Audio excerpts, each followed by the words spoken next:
we decided that Saddam Hussein ought to accept something very similar.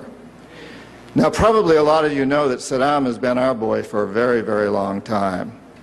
You may remember Abdul Karim Qasim, who was president of Iraq in the early 60s. Qasim came up with a unique concept. He said, Iraqi oil ought to go to benefit the Iraqi people.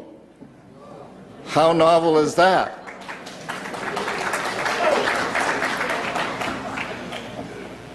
But we didn't like that very much. He began to tax the oil companies, particularly the British and some American companies, and threatened to nationalize our oil companies. And so we decided that Qasim had to go. The CIA sent an assassination team. It was headed by a man who was still going through high school, an Iraqi citizen who was still going through high school.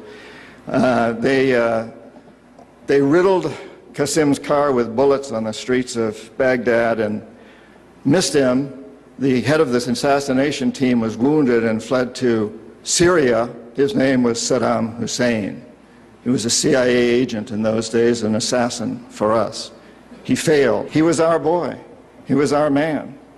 And so, and we sold him a lot of, and gave him a lot of tanks. We built him, Bechtel built him big chemical, I don't know, my father-in-law was chief architect at Bechtel, built Saddam big chemical plants that were used, and we knew that they were used to make mustard gas and other chemical weapons that were being employed against the Kurds and later the Iranians. We knew this, but we sold him these things. You have to remember that Middle Eastern oil is the oil that's used by a great deal of Europe and China and Japan. If we control Middle Eastern oil, we control our biggest potential competitors, Japan, China, Europe.